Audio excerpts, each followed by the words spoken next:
بسم اللہ الرحمن الرحیم۔ السلام علیکم۔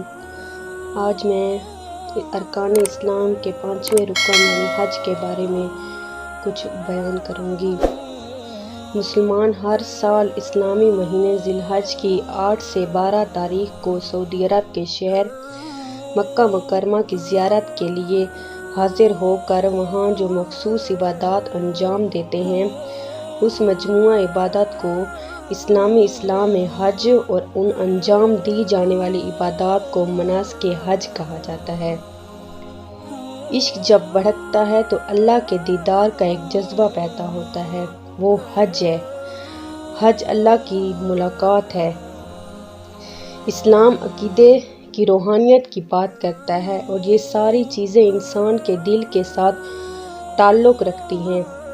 دنیا میں بہت سے لوگ ایسے ہیں جو اپنا دین ظاہر نہیں کر سکے، بتا نہیں سکے، لیکن ان کے اندر ایمان تھا، تو اللہ تعالیٰ نے قیامت کے دن انہیں ایمانداروں کے ساتھ کھڑا کرنا ہے۔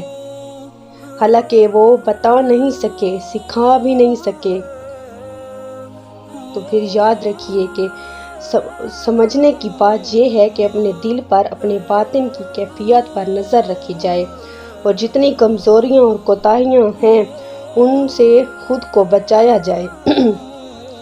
اور بہت ساری ایسی چیزیں ہیں جو نقصان کا باعث ہیں۔ ہم کہہ کر اپنے آپ کو مطمئن تو کر دیتے ہیں، لیکن ہمارے دل کو، روح کو نقصان دے رہی ہوتی ہے، ان سے ہمیں بچنا چاہیے۔ ایک حدیث میں ہے کہ حج جن پر لازم ہے وہ اگر نہ کرے تو وہ یہودی ہو کے مرے، عیسائی ہو کے مرے، ہمیں اس سے کوئی پرواہ نہیں۔ اور قرآن کے الفاظ دیکھو کہ اللہ کے لیے لوگوں پر لازم ہے کہ جو بیت اللہ جانے کی استطاعت رکھتے ہیں وہ بیت اللہ کا حج کریں۔ قرآن پاک میں ہے کہ جو انکار کرے گا تو اللہ پاک تمام جہان والوں سے غنی ہے۔ اس کا مطلب یہ ہے کہ جو استطاعت کے باوجود حج کے لیے نہیں جائے گا، حج کرنے نہیں جائے گا، تو اللہ پاک کو اس کی کوئی ضرورت نہیں۔ جیسے ہی انسان کے پاس پیسہ آئے، پہلا کام حج کا کرے، کیونکہ یہ جوانی کا کام ہے۔ بڑھاپے میں بھی اللہ پاک جسے توفیق دیتا ہے وہ کرتے ہیں، وہ اپنا فرض ادا کر لیتے ہیں، لیکن زیادہ بہتر یہ ہے کہ اسے جوانی میں ادا کیا جائے۔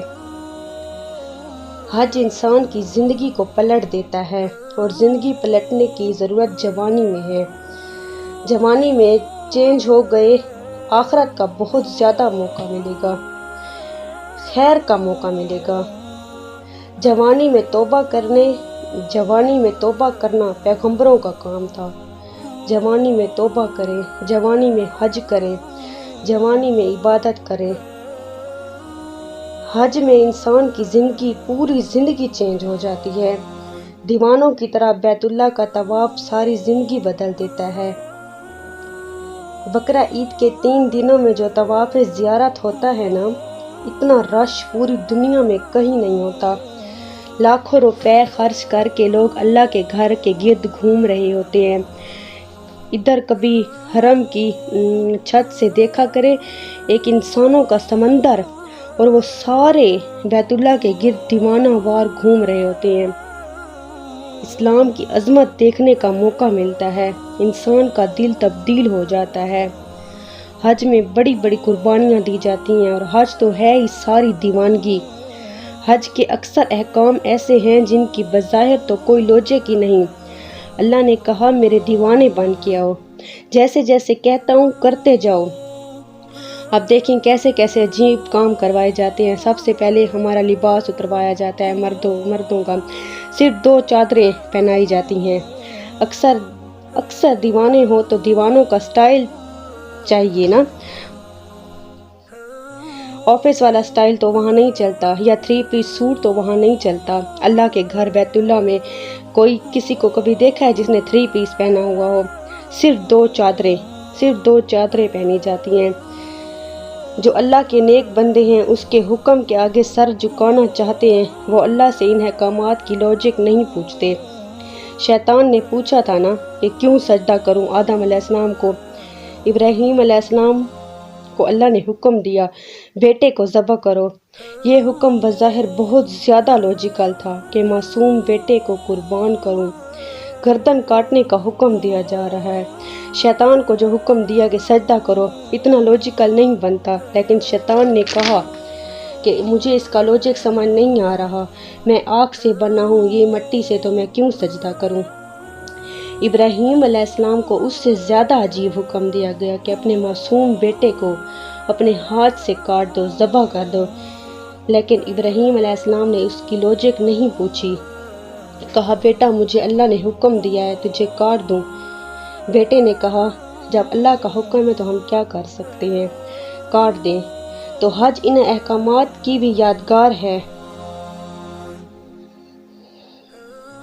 جب آپ جانتے ہیں جب آپ حج پہ جاتے ہیں، وہاں جانور ذبح کرتے ہیں تو آپ رمی کرتے ہیں، وہاں شیطان نہیں ہے، تو وہ تو نشانیاں ہیں، صرف شیطان کی نشانیاں، لیکن آپ پتھر مارتے ہیں، رمی کرتے ہیں، کیونکہ ابراہیم علیہ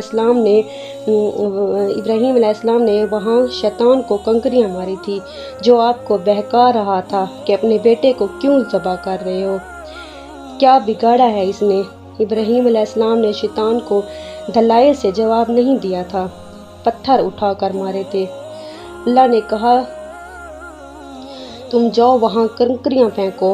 آپ نے دل میں کیوں کا سوال پیدا نہیں کرنا کہ کیوں مارنی ہے، کیوں کرنی ہے کنکریاں، اگر آپ کیوں اپنے ذہن میں لے کر آئیں گے تو آپ شیطان کی طرح بنیں گے۔ حج میں کسی کے ساتھ اونچی آواز میں بات نہیں کی جاتی، ہر چیز چپ کر کے برداشت کی جاتی ہے، کیونکہ یہ اللہ کا حکم ہے۔ حج کے دوران کوئی گناہ نہیں، کوئی بدنظری نہیں۔ بدنظری کے بہت موقع ملیں گے، لیکن وہاں نظر اٹھانے کی بھی اجازت نہیں۔